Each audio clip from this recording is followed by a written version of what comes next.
Your phone rings. You don't recognize the number. You answer anyway, because somewhere deep in your wiring, you're trained to.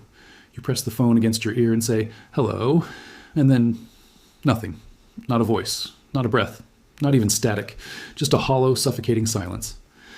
And then the line drops. You stare at your screen for a moment, confused. Maybe a bad connection, maybe a wrong number. You put the phone down and move on with your life. And that right there, that single, unremarkable moment, was the most expensive mistake you didn't even know you made. Because the people on the other end of that call were not confused. They were not calling by accident. They got exactly what they came for. You answered. And now they know you're real. There's an industry operating in the shadows of the global telecommunication system that most people have never heard of, never studied, and never taken seriously, until it destroys them financially. It does not knock on doors. It does not send threatening emails. It does not leave obvious fingerprints. It calls your phone, says absolutely nothing, and disappears in under 3 seconds. And in those 3 seconds, it has already run 3 separate criminal operations simultaneously on millions of devices across dozens of countries, without a single human being lifting a finger to dial. This is not a scam. This is an infrastructure. And the silence you heard on the other end of that call is not a malfunction. It is a message. It just wasn't meant for you to understand. What most people are not seeing is that the world of phone fraud has undergone a complete transformation in the last 3 years. The amateur hour operations, the ones with broken English and obvious urgency, those are largely extinct. What replaced them is something far more dangerous, far more methodical, and far more psychologically precise. According to informed sources across the cybersecurity and telecommunications intelligence community, the modern phone scam ecosystem operates on the same structural logic as a professional intelligence operation. There are reconnaissance phases, there are data collection phases, there are exploitation phases, and each phase is triggered by a specific behavior from the target, which means every time you interact with an unknown call, even for a single second, you're advancing their operation forward. The silence is not the scam. The silence is the setup. Let's begin with what is actually happening when a silent call lands on your phone, because the reality is far more sophisticated than most people assume. According to a February 2026 advisory from telecommunications fraud analysts, silent calls are classified as deliberate probes. Not random drops, not technical errors, not misdials. They are designed with surgical precision to accomplish one goal: confirm whether a number belongs to a living, breathing human being who answers their phone. Think about what that means. Somewhere in a server farm, possibly in Southeast Asia, possibly in Eastern Europe, possibly running through a chain of proxy nodes across 6 different countries, an automated system just added your number to a verified active list. That list has a market value. That list gets sold, and the buyers are not running charity organizations. Here's where the scale becomes genuinely frightening. Call protection company Umail estimates that Americans alone receive approximately 4 billion robocalls every single month. In November 2025 alone, that number was 3.8 billion. And roughly 56% of those calls, over 2 billion of them, were classified as unwanted scam or telemarketing traffic. Read that again, 2 billion calls in a single month in a single country. That is not a fringe criminal enterprise running out of a back room somewhere. That is a fully operational, globally distributed industry with automation infrastructure that rivals the call centers of Fortune 500 companies. And the silent calls within that ecosystem are not the noise. They are the intelligence gathering phase. The actual financial extraction comes later, and by then, the target has already been profiled, categorized, and strategically positioned for maximum psychological impact. The first of the 3 schemes being used against you right now is called the silent probe, or what regulators formally classify as the abandoned call strategy. The mechanics are straightforward, but the implications are devastating. Scammers deploy what are known as predictive dialers, automated systems that can place tens of thousands of calls simultaneously. These systems are engineered to identify which numbers are answered by a real human voice. The moment you say, hello, the system registers your number as live. You have just been flagged green on a spreadsheet you will never see. Your number is now what the industry calls verified active. And verified active numbers are worth exponentially more on the dark web data markets than unconfirmed digits pulled from public records. Research from 2025 shows that verified numbers are resold repeatedly within scam networks, dramatically increasing the volume and frequency of targeted attacks against you going forward. This is why so many people notice that after answering one strange silent call, the volume of scam attempts on their number increases noticeably within days. It is not a coincidence. It is a cascade effect built into the system's architecture. But here's where it gets worse. And this is the part that makes telecommunications fraud investigators genuinely alarmed when they talk about it off the record. The silent call is not just confirming that your number is active. Depending on the sophistication level of the operation running the call, it may also be doing something far more insidious. In December 2025, the Malaysian Communications and Multimedia Commission issued a public warning that stunned a lot of people in the cybersecurity community. Not because the warning was alarmist, but because it confirmed something that had been suspected for months. When you answer a silent call and say, hello, or speak even a single word, that audio can be recorded. And that recording, depending on its quality and length, can be fed into an AI voice cloning engine.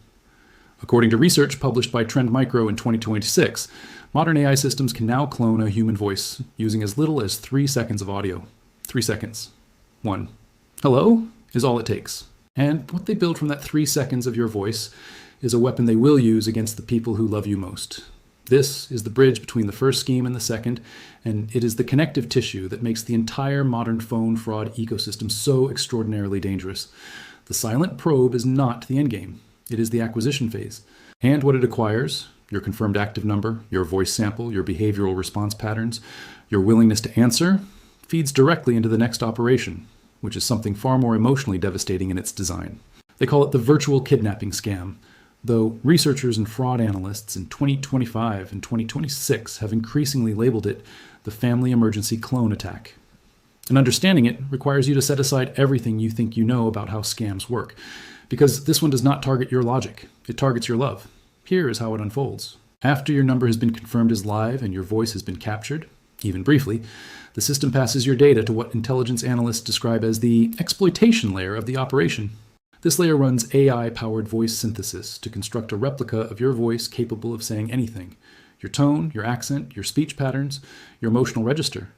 Now that weapon is placed in the hands of a human operator, often running out of a sophisticated fraud call center, who has also researched your social media presence, your Facebook, your Instagram, your TikTok, your LinkedIn. They know your name, they know your family members' names, they may know where you live. And then one evening, your mother's phone rings, or your spouse's, or your child's, and on the other end of the line is a voice that sounds exactly like you, crying, terrified, claiming to be in an emergency. In July 2025, a woman in Dover, Florida, named Sharon Brightwell, received a call from what sounded unmistakably like her daughter's voice, sobbing, distraught, claiming she had been in an accident, that she'd lost her unborn child, that she needed immediate legal help. Overwhelmed by panic, Brightwell wired $15,000 in cash to a courier before she ever thought to call her daughter's real phone number. Only after she did she realize that her daughter had been home the entire time, completely unaware. The voice her mother heard was a machine, and the machine had learned to cry. This is not an isolated case. This is a documented pattern that is accelerating at a rate that should alarm anyone paying attention. According to the Federal Trade Commission, imposter scams jumped approximately 19% in 2025 alone, reaching close to 1 million reported cases, with losses climbing above $3.5 billion. Trend Micro's research in 2026 confirmed that Americans lost more than $5 million in 2025 specifically to AI voice cloning scams involving fake family emergencies. Those are the reported losses, from the cases where victims actually filed complaints, actually understood what had happened to them, and actually came forward. The unreported losses, which fraud analysts consistently estimate to be many times higher, are not captured in any official statistic. The true scale of this operation is larger than any public figure can represent, and the technology driving it is not slowing down. Deepfake-enabled voice attacks surged by over 1,600% in the first quarter of 2025 compared to the last quarter of 2024. Not 16%. Not 160%. 1,600%. That number is not a typo. That number is a trajectory, and the trajectory points in one direction. Now let's talk about the third scheme, because this one operates on a completely different psychological lever, one that is ancient in its logic, but devastating in its modern execution. This is the Wangiri, and while its name comes from Japan, its operational network in 2025 and 2026 spans continents, time zones, and regulatory jurisdictions in ways that make it nearly impossible to fully prosecute or eliminate. The word Wangiri translates literally to one ring and cut. The mechanics are elegantly simple. An automated dialing system, capable of running 300,000 calls per day according to telecom fraud investigators, places thousands of simultaneous calls to randomly or strategically selected numbers. Each call rings exactly once, then it drops. It leaves a missed call on your screen. An unfamiliar number, maybe an international prefix, maybe something that looks almost local. And now the system does nothing. It waits.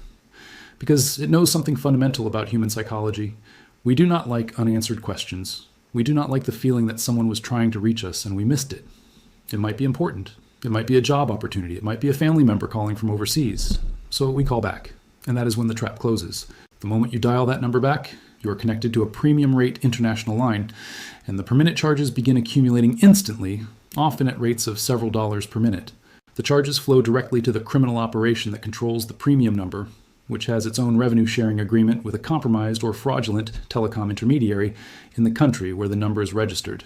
The countries most frequently used for Wangiri operations as of 2026 include Myanmar, which analysts currently identify as the primary origin country, followed by New Caledonia, Ecuador, and the Central African Republic, all chosen specifically because their telecommunications regulatory frameworks create the fewest obstacles to running premium rate number schemes with international revenue sharing. The entire architecture exists in the legal gray zones and enforcement gaps between jurisdictions, which is exactly how it was designed. What makes the 2025 and 2026 version of the Wangiri more dangerous than its earlier iterations is the degree to which it has evolved beyond simple curiosity exploitation. According to cybersecurity researchers who documented the current operational landscape, modern Wangiri campaigns are now layered with artificial intelligence that analyzes behavioral data from previous call cycles to predict which numbers are most likely to call back, at what time of day, and with what urgency. The system optimizes itself with every campaign. It learns. And what it learns is how to make you feel like you absolutely must respond. In some cases, a fake voicemail is left, a brief, urgent message suggesting that someone you know tried to reach you. In other cases, the number is spoofed to appear as a local area code, removing any international hesitation. According to one report, victims in the United States have been charged up to $50 within minutes of returning a Wangiri call. One architectural firm discovered a fraudulent phone bill of $166,000 after their automated callback system repeatedly dialed premium numbers that scammers had submitted through their online contact form disguised as customer inquiries. The Wangiri is no longer just targeting individuals. It is targeting the automated systems that organizations rely on to respond to customers. Here is what ties all three of these schemes together, and this is the insight that most mainstream coverage of phone fraud completely misses. These are not three separate scams running independently of each other. They are three phases of the same integrated operation. The silent probe identifies active numbers. The voice cloning attack monetizes those numbers through emotional manipulation. The Wangiri exploits the psychological reflex of curiosity and social obligation. And all three are increasingly coordinated through the same underlying automation infrastructure, powered by the same AI systems, and fed by the same dark web data markets where verified phone number lists are bought and sold like commodities. According to informed sources in the telecommunications security industry, the global fraud economy surrounding phone-based scams generated an estimated $442 billion in global losses in 2024. The FBI reported $16.6 billion in cybercrime losses in the United States in 2024 alone. And projections from multiple independent research firms suggest that deepfake-enabled voice fraud is on track to generate $40 billion in global losses by 2027. This is not a problem with a solution already in place. This is a problem that is scaling faster than the defenses being built against it. And speaking of defenses, let's talk about what is actually available, because the gap between what people believe is protecting them and what is actually protecting them is one of the most consequential misunderstandings in consumer technology right now. When most people think about robocall protection, they think about the Do Not Call registry. The FTC reported over 258 million registered numbers in 2025. And yet in April 2024, one single provider called Symphony hit monitored numbers 1,417 times in 29 days, once every 30 minutes around the clock, and 100% of those calls carried no transmitted audio. Every single number being hit was already on the Do Not Call registry. The registry is not a shield. It is a list, and in some documented cases, that list has been weaponized by scammers as a source of confirmed real phone numbers to target, because numbers on that list belong to people who are real, organized, and cautious enough to have registered, making them higher value targets for more sophisticated social engineering attacks. The other layer of nominal protection is the Stir-Shaken framework, a technical standard mandated by the FCC in 2021 requiring major voice providers to verify where calls originate in order to accurately identify them on caller ID. In theory, this should dramatically reduce caller ID spoofing.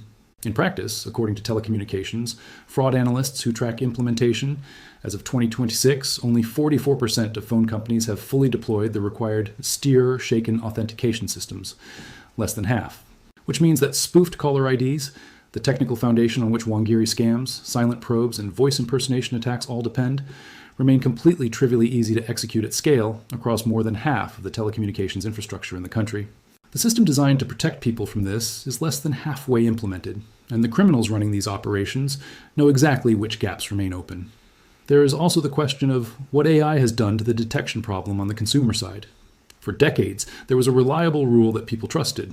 If something sounds wrong, hang up. If the voice doesn't match, be suspicious. If the caller seems off, verify through another channel. These instincts developed because human fraud required human impersonation, and human impersonation has tells, slight pauses, unnatural phrasing, emotional inconsistencies. But the 2025 and 2026 generation of AI voice cloning has systematically eliminated most of those tells. Research cited by Trend Micro confirms that modern AI cloning technology copies not just a person's tone and accent, but their speech patterns, their emotional delivery, their specific verbal tics and rhythms, closely enough that even people who have known the target for decades struggle to distinguish the real voice from the synthetic one. In one of the most documented high-profile cases, a finance employee at the engineering firm Arup joined what he believed was a routine video call with his CFO and several colleagues. Every person on that call, their faces and their voices, was AI generated. By the time the deception was discovered, $25.6 million had been transferred across 15 separate transactions. Deepfake-enabled fraud drained $1.1 billion from U.S. corporate accounts in 2025 alone, according to data cited by Fortune, a figure that tripled from $360 million the previous year. Think about what that trajectory means for 2026 and beyond. Gartner has already projected that by the end of 2026, 30% of enterprises will find their current identity verification solutions unreliable in isolation because of deepfakes. Voice alone, Gartner concludes, can no longer serve as proof of identity. Let that land for a moment. One of the most fundamental ways human beings verify trust, recognizing the voice of someone they love, has been compromised. The criminals did not hack a database. They did not breach a government system. They took the 3 seconds of audio you gave them when you said hello into a silent phone, and they built a weapon out of it. Now let's talk about scale from a different angle, because the numbers of victims and dollar losses, as staggering as they are, still don't fully communicate the operational scope of what is running against ordinary people every single day. The State of the Call 2026 report, compiled by call intelligence firm HIA, found that U.S. consumers are now receiving an average of 10 spam calls per week. 1 in 12 people surveyed reported losing money to a phone scam in 2025, with an average individual loss of $682. That is not a statistical outlier. That is a consistent, systematic extraction of wealth from ordinary people at a rate that would be recognized as a national economic crisis if it arrived through any other mechanism.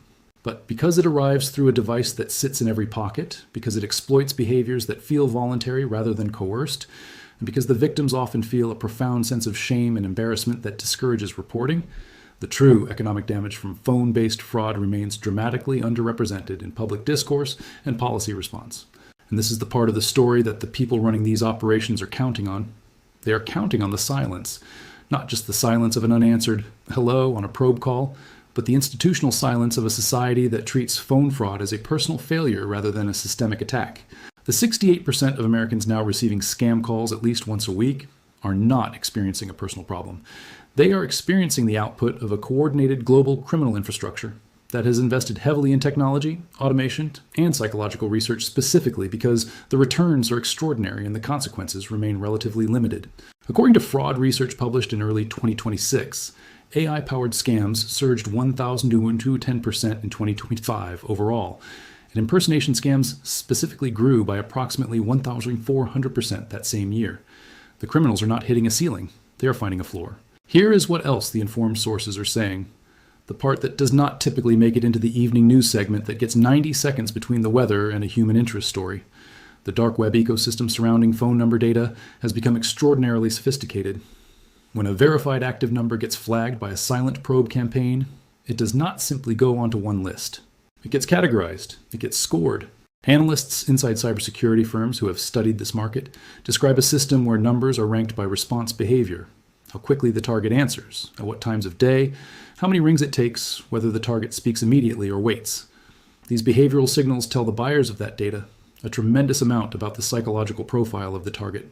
A person who answers on the first ring in the middle of the afternoon is a different kind of target than someone who only answers in the evenings and takes 4 rings to pick up. The sophistication of the buyer market for this data has grown to match the sophistication of the tools collecting it.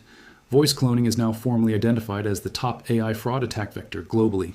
Consumer Reports evaluated 6 major AI voice cloning tools in 2025 and found that 4 of the 6 lacked any meaningful safeguards against misuse. The tools are commercially available. The barrier to entry for building a voice clone from a 3-second sample is essentially zero for anyone with basic technical literacy and a credit card. And the market for those tools, the legitimate commercial market for podcasting, content creation, accessibility technology, and entertainment, is projected to reach $4.06 billion in 2026, growing to $9.56 billion by 2030. The same technology making it cheaper and easier to clone voices for legitimate use is making it cheaper and easier to clone them for criminal use. And the criminal applications are scaling at a rate the legitimate safeguards were never designed to address. This is where the power dynamics of the entire situation become genuinely unsettling. On one side of this asymmetry, you have individual consumers who have been told to register on a do not call list that scammers ignore, to use carrier filters that cover fewer than half of all telecommunications pathways, and to trust their instincts about whether a voice sounds real, at a moment in history when AI has made that instinct structurally unreliable. On the other side, you have operationally sophisticated criminal networks running automation infrastructure capable of executing 300,000 calls per day per campaign, selling verified behavioral data through dark web markets, deploying AI voice synthesis that can replicate the sound of your daughter crying into a phone, and operating across jurisdictional boundaries specifically designed to make international prosecution nearly impossible. The asymmetry is not just technological. It is institutional. The FTC is required to issue its comprehensive AI impersonation fraud policy statement, but regulation, as every honest analyst will tell you, moves at the speed of government while fraud moves at the speed of software updates. There are countermeasures. They are imperfect, but they are worth stating clearly and honestly. The single most effective behavioral defense against the silent probe is the one that feels most counterintuitive. When you answer an unknown call and hear nothing, say nothing.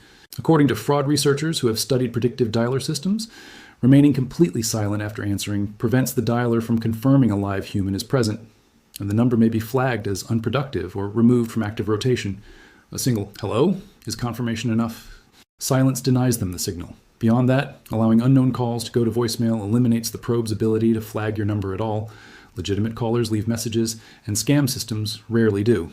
Carrier tools like Verizon Call Filter, AT&T Active Armor, and T-Mobile Scam Shield provide an additional layer, as do third-party applications, that cross-reference incoming numbers against known fraud databases in real time. For the Wangiri specifically, the universal guidance from every telecommunications security expert is consistent and absolute. Do not call back numbers you do not recognize, particularly international numbers or numbers with unfamiliar area codes. If the call was important, a message will follow. Silence from an unknown number is not a debt you owe. For the voice cloning threat, the one that targets not you, but the people who love you, the countermeasure that security researchers now strongly recommend is something that would have seemed absurd 5 years ago, a family code word. A single agreed-upon phrase known only to the people in your immediate circle that can be used to verify identity in a real emergency call. A scammer controlling an AI voice clone of your voice does not know your family's private code word.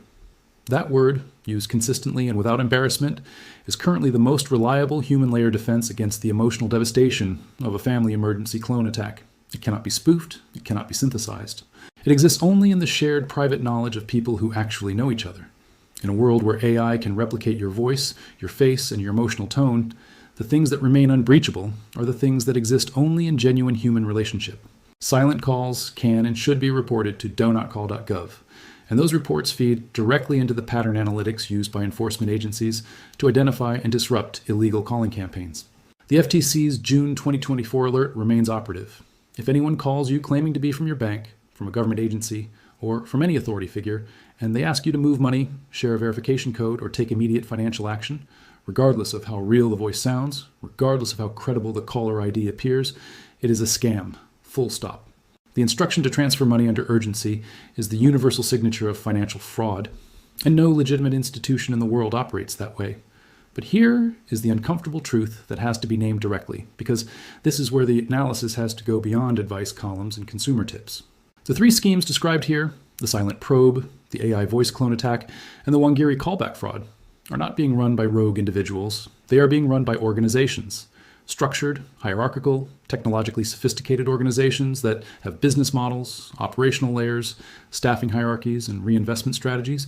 Some of them operate out of what are now being called scam compounds, large-scale fraud operations, some of which have been documented operating out of countries with limited Regulatory oversight, employing hundreds or even thousands of workers running scripts against foreign victims.